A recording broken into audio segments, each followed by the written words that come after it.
Demand ఏంటి, ఎందుకు వచ్చింది ఈ గొడవ, ఈ ఘర్షణకు వాతావరణం దాటిస్తున్న కారణాలు ఏంటి? ఆయేషా మీరాని హత్య చేసినప్పుడు అన్ని సంఘాలు కూడా డిమాండ్ చేస్తామండి, దోషులను శిక్షించండి అని. ఒక సెల్ ఫోన్, 2 జతల చెప్పులు కూడా మీకు దొరికినప్పుడు డిపార్ట్మెంట్ ఆ రోజు ఏమీ చేయలేకపోయింది.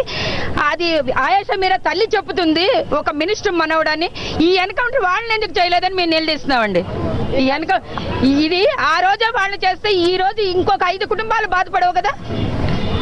అంటే ఇక్కడ భిన్న వాదన రావడానికి కారణం ఎందుకు? వాదన రావడానికి మెయిన్ రీజన్ ఏంటంటే వీళ్ళు ఇక్కడ చెప్పేది ఏంటంటే మేము అనేది ఈ రోజు అక్కడ 3 దోషుల్ని వాళ్ళు నేరాన్ని ఒప్పుకున్న తర్వాత కూడా 7 గంటలకు మీడియా ముందు ప్రవేశపెట్టి ఆ తర్వాత 11 గంటలకల్లా ఎన్కౌంటర్ చేశారనే దాన్ని వాళ్ళని హత్య వరకు చనిపోవడం అంటూ జరిగింది. అది హత్య అంటాము, ఎన్కౌంటర్ కాదు.